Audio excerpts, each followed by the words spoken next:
हाय। So inner child work, ये है हमारा आज का टॉपिक जिस पे I want to express my thoughts. And ये टॉपिक एकदम से देखने में बहुत ज़्यादा डिफरेंट लग सकता है, बहुत ज़्यादा अलग सा लग सकता है कि यार सीएससी और यूपीएससी में इनर चाइल्ड वर्क का क्या काम, what is the point. But believe me, ये रेलिवेंट है। And I have myself realise this in this process only. And ये कोई रटा रटाया कॉन्सेप्ट नहीं है जिसको I have read from some help self help book या फिर किसी यूट्यूबर से सीख लिया कि ओके ऐसा ऐसा होता है inner child work and anything like that. ये एक ऐसी चीज़ है जो कि I have myself realise, बार बार गिर करके, बार बार हार करके, बार बार कुछ सेम पैटर्न्स पे घूम फिर करके आना, बार बार एक ही चीज़ से स्ट्रगल करना, बार बार एक ही जैसी गलतियाँ करना। उसकी वजह से आई हैव रियलाइज कि okay there is something inside me very much a part of my personality. And इन्हीं सब चीज़ों को रियलाइज करते करते, इन्हीं सब चीज़ों को ऑब्जर्व करते करते I came to this thing, this inner child work. वैसे तो इनर चाइल्ड वर्क एक बहुत बड़ा कॉन्सेप्ट है एंड थोड़ा सा टेक्निकल भी है, थोड़ी सी टेक्निकलिटी है इसमें for mental health, for other things. But यहाँ पर I am using it for a specific thing जो कि आई विल टेल थोड़ी सी देर में। So let us now connect this inner child work with the civil services examination, with the preparation thing. So in my earlier video I have already explained this thing कि हमारी जो consistency है वो क्यों break होती है। तो वो कंसिस्टेंसी इसलिए ब्रेक होती है क्योंकि हम प्रोसेस को एंजॉय नहीं कर पाते हैं, और हम प्रोसेस को एंजॉय इसलिए नहीं कर पाते हैं क्योंकि it becomes very difficult due to some kind of belief system that we have, या फिर कुछ पैटर्न्स जो होते हैं हमारे दिमाग में, उसकी वजह से the process becomes very difficult for us. जैसे कि हमारे अंदर परफेक्शनिज्म वाला कीड़ा होता है, या फिर हमारे अंदर कंपैरिजन वाला कीड़ा होता है, या फिर हम लोगों को लगता है कि पहली बार जब हम कोई चीज़ करें तो वो इस तरीके से होनी चाहिए या उस तरीके से होनी चाहिए, या हमारे अंदर ईगो होती है, या फिर ईगो नहीं होती है तो बिल्कुल ही लो सेल्फ एस्टीम होती है। तो ये सब जो होते हैं ये हमारे कुछ पैटर्न्स होते हैं हमारे माइंड में, जिसकी वजह से हमारी जो प्रोसेस होती है पढ़ाई की, या फिर पढ़ाई नहीं तो कोई भी चीज़ होती है, लाइफ भी इन जनरल होती है, उसमें ये पैटर्न आड़े आता है। नाउ द थिंग इज़ कि ये पैटर्न्स जो होते हैं ये हम सबके अंदर होते हैं। फॉर एग्जाम्पल मेरा एक छोटा सा पैटर्न है कि आई फील दिस थिंग कि एवरी वन इज़ वॉचिंग मी, मतलब सबका ध्यान मेरे ऊपर है, सब लोग मेरी सक्सेस और फेलियर को बहुत बिल्कुल ऐसे आंखें गड़ा करके बैठे हैं। Every one is waiting for my result, जो कि होता नहीं है एक्चुअल में, क्योंकि every one is giving their own respective examination, B it academic exam या फिर लाइफ इन जनरल। तो ऐसा नहीं है कि सब मेरे ही बारे में सोच रहे हैं बैठ करके, but I use to feel this way. And I think अभी भी कहीं ना कहीं वो बिलीफ सिस्टम मेरे अंदर अभी भी है।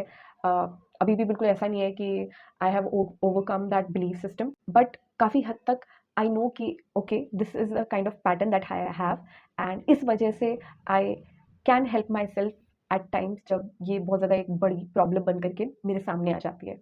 तो अब सवाल पैदा होता है कि ये जो मेरा बिलीफ सिस्टम है ये मेरे अंदर क्यों है, ये मेरे ही अंदर क्यों है, मेरी उस फ्रेंड के अंदर क्यों नहीं है, या मेरी सिबलिंग्स के अंदर क्यों नहीं है। मतलब उनके अंदर है बिलीफ सिस्टम, बट उनके अंदर उनके कुछ यूनिक बिलीफ सिस्टम है, और मेरे अंदर मेरे बिलीफ सिस्टम है, मेरे अंदर मेरे पैटर्न्स हैं। तो कैसे हमारे जो पैटर्न्स हैं, हमारे जो ये बिलीव्स हैं, ये यूनिक होते हैं, और क्या वो चीज़ें होती हैं जो इन बिलीफ सिस्टम को शेप करती हैं, क्या वो चीज़ें होती हैं जो हमारे माइंड के इन पैटर्न्स को, ये जो थिंकिंग होती है उसको शेप देती है। एंड ये चीज़ समझनी, ये चीज़ जाननी बहुत ज़्यादा इंपॉर्टेंट है, क्योंकि जब हम इस प्रिपरेशन में आते हैं तो ऐसा नहीं है कि हम सिर्फ हमारी बैचलर्स और मास्टर्स डिग्री के साथ आते हैं इस प्रिपरेशन में। हम हमारी पूरी एक पर्सनालिटी के साथ आते हैं, हम पूरे अपने इस माइंड के जो थॉट्स हैं, माइंड की जो एक थिंकिंग पैटर्न है उसके साथ आते हैं। तो अगर हमें हमारा ट्रू पोटेंशियल अचीव करना है, अगर हमें इस गेम में जीतना है, तो हमें खुद के इन पैटर्न्स को भी समझना पड़ेगा।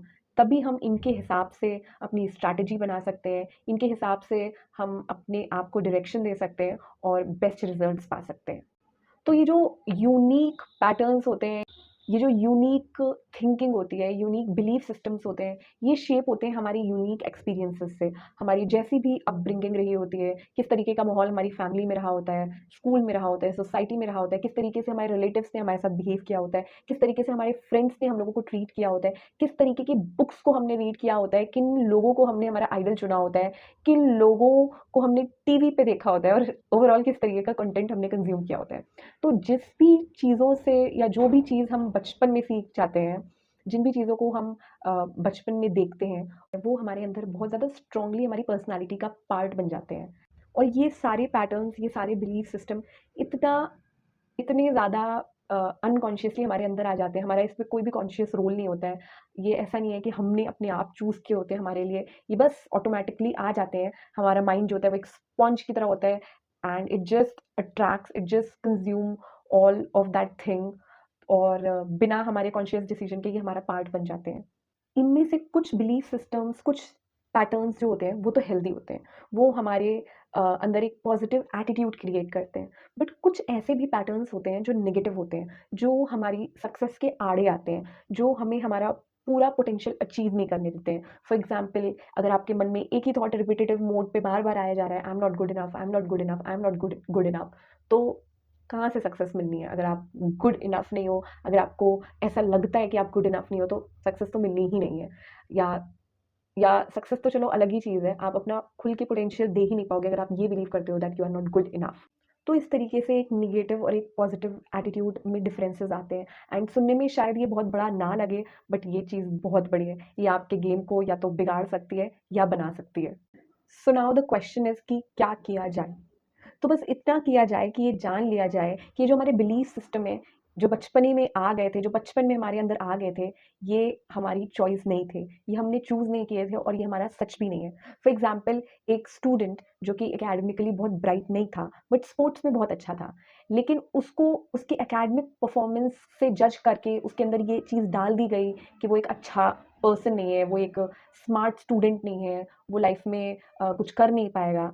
ये एक बहुत बड़ा झूठ है and given a chance in this sports he might perform बहुत ही ज़्यादा अच्छा।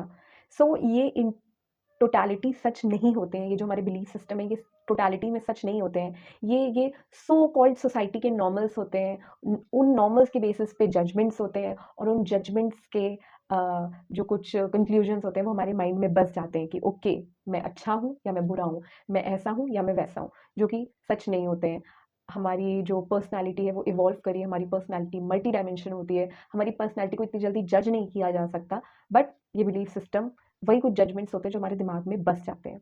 तो अब करना ये है कि बस ये जान लेना है, ये देख लेना है, ये समझ लेना है कि हमारे अंदर कुछ बिलीफ सिस्टम है और ये देख करके फिर ये खुद को समझाना है कि तब हमारे पास चॉइस नहीं थी क्योंकि हम छोटे थे, हमें समझ नहीं थी, बट आज हमारे पास चॉइस है। आज हमारे पास चॉइस है कि हम किस बिलीफ को अपने अंदर रखना चाहते हैं। आज हमारे पास चॉइस है कि हम किस थॉट को रिपीटेटिवली अपने माइंड में दोहराना चाहते हैं। तो हमें इस भागती दौड़ती ज़िंदगी में ये जो रेस हो रही है पूरे एग्ज़ाम को क्लियर करने की, इसमें कुछ वक़्त सच में रुकना चाहिए एंड रुकने का मतलब ये नहीं होता है कि पढ़ाई को छोड़ कर के आप फ़ोन पे लगे हुए हो या दोस्तों से बात करो। रुकने का मतलब होता है कि बैठो, अपने थॉट्स के साथ बैठो, एक एक पेन और पेपर लेकर के बैठो and just try and write down जो भी मन में इधर थॉट्स चल रहे हैं, जो भी थॉट्स चल रहे हैं। तो कुछ वक़्त रुकना होगा, कुछ वक़्त अपने आप को देना होगा, देखना होगा दिमाग में क्या कुछ चल रहा है। उसके बाद वो जो चल रहा है वो कहाँ से आ रहा है, उसका सोर्स क्या है, उसका ओरिजिन क्या है, उन डॉट्स को कनेक्ट करना होगा कि अच्छा ऐसा कुछ हुआ था, कि इस तरीके का एक इवेंट हुआ था जिसके बेसिस पे माइंड में ये चीज़ बैठ गई थी एंड वो आज भी बैठी हुई है, जो कि सच नहीं है, जो आज की सिचुएशन के हिसाब से अप्लाई भी नहीं होती, बट फिर भी वो बैठी हुई है और आज भी वो कहीं न कहीं थॉट्स बार-बार मेरी जर्नी को, मेरे डिसीजंस को गाइड कर रहे हैं। तो इस तरीके से अपनी लाइफ को रिफ्लेक्ट करना चाहिए कभी-कभी। कभी-कभी सिर्फ़ इन चीज़ों पे रोना नहीं चाहिए कि मेरे से ये चीज़ क्यों नहीं हो रही है, क्यों नहीं हो रही है। सच में उस क्यों का जवाब ढूँढना चाहिए। सच में ये देखना चाहिए कि अच्छा इस वजह से नहीं हो रही है एंड जब हम अपने ऐसे एटीट्यूड को सच में देख पाते हैं, हम पॉइंट कर पाते हैं कि ओके, ये एक कुछ गड़बड़ एटीट्यूड है हमारे अंदर। वहीं से शुरुआत हो जाती है एक पॉज़िटिव चेंज की। फिर हम उसी में पॉज़िटिव एटीट्यूड को लाते हैं, पॉज़िटिव थॉट्स को अपने अंदर लाते हैं और ऐसे करते-करते धीरे-धीरे, धीरे-धीरे चीज़ें बदलने लगती हैं।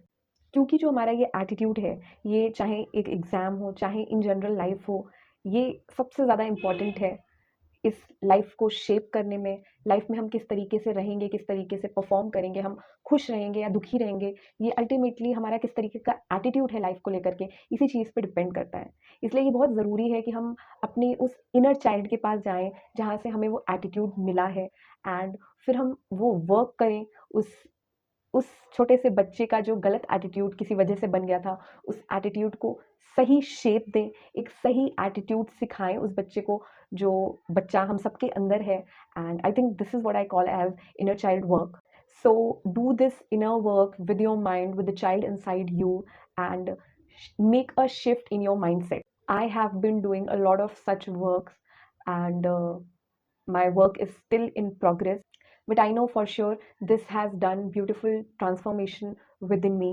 So this very beautiful wisdom about our mindset, about our uh, inner belief system, this is something that I have learned in this process of failing in UPSC again and again. When I failed so many times, it was only then when I actually sat down and could feel and could relate uh, this whole concept of inner works, and I feel happy about it.